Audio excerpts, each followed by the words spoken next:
আপনি কোন ম্যান্ডেটের উপরে আজকে আপনি উপদেষ্টা হয়েছেন? কোন ম্যান্ডেটের উপরে আজকে আপনার সরকার গঠন করেছেন? আপনার বিবেক কি বলে যে কতদিন থাকতে হবে?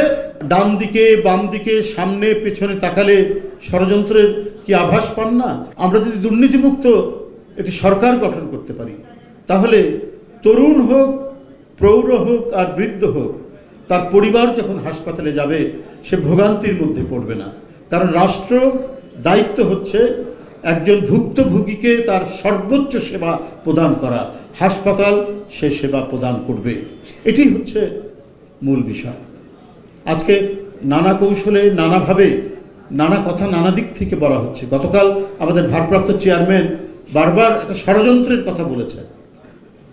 আপনারা কি ডান দিকে বাম দিকে সামনে পেছনে তাকালে ষড়যন্ত্রের কি আভাস পান না? আভাস পায়।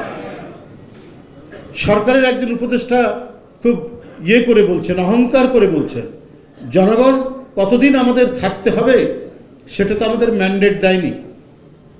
নির্বাচন করার কবে তারিখ দিবে সেটা নির্বাচন কমিশন জানে। তো এই কথাটার মধ্যেই তো আমরা ষড়যন্ত্র খুঁজে পাই যে আমাদেরকে জনগণ ম্যান্ডেট দেয়নি। তো আপনার বিবেক নাই? আপনার কিসের জন্য আপনার ক্ষমতায় এসছেন?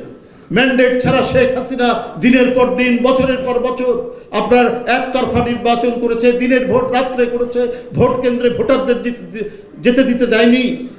সেই পরিস্থিতির মধ্যে দিয়ে সারা জাতির ক্ষুব্ধতার যে স্ফুরণ হয়েছে, তারই চরম ম্যানিফেস্টেশন, তার চরম বহিঃপ্রকাশ হয়েছে আপনার জুলাইয়ের আন্দোলনের মধ্যে দিয়ে।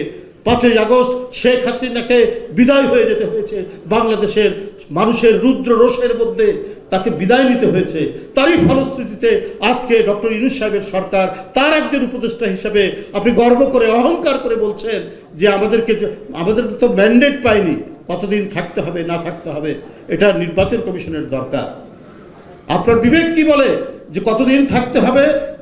আপনি কোন ম্যান্ডেটের উপরে আজকে আপনি উপদেষ্টা হয়েছেন? কোন ম্যান্ডেটের উপরে আজকে আপনার সরকার গঠন করেছেন? এদেশের জনগণ এবং জনগণের পক্ষে, গণতন্ত্রের পক্ষে যে সমস্ত রাজনৈতিক দল মনে করেছে ডক্টর ইউনূস সাহেবের নেতৃত্বাধীন সরকার তারা গণতন্ত্রকে আরো শক্তিশালী করবে, অবাধ সুষ্ঠু নির্বাচনকে নিশ্চিত করবে, এই সমস্ত প্রত্যয়গুলি সামনে রেখেই সমস্ত গণতান্ত্রিক দলগুলো আপনাদেরকে সমর্থন করেছে। কিন্তু আপনার ভেতরে যদি থাকে ভিন্ন কিছু নকশা, ভিন্ন কিছু ডিজাইন, তাহলে তো জনগণ ছেড়ে দেবে না। কারণ আপনারা আহনাফ, আপনারা ওয়াসিম আকরাম, আপনারা আবু সাইদ, যারা নিজের শার্টের বোতাম খুলে তপ্ত বুলেটকে রিসিভ করতে, বরণ করতে যারা দ্বিধা করেনি, সেই রক্তের উপর দাঁড়িয়ে আপনি আপনার অনির্বাচিত সরকার কতদিন থাকবে না থাকবে সেটা আপনারা মনে করছেন যে যতদিন ইচ্ছা ততদিন থাকবো, এই ধরনের অহংকারমূলক কথা বলে আপনারা আন্দোলনের সাথে, শহীদদের সাথে, তাদের রক্তের সাথে, গণতন্ত্রের বিরুদ্ধে আপনারা কথা বলেছেন।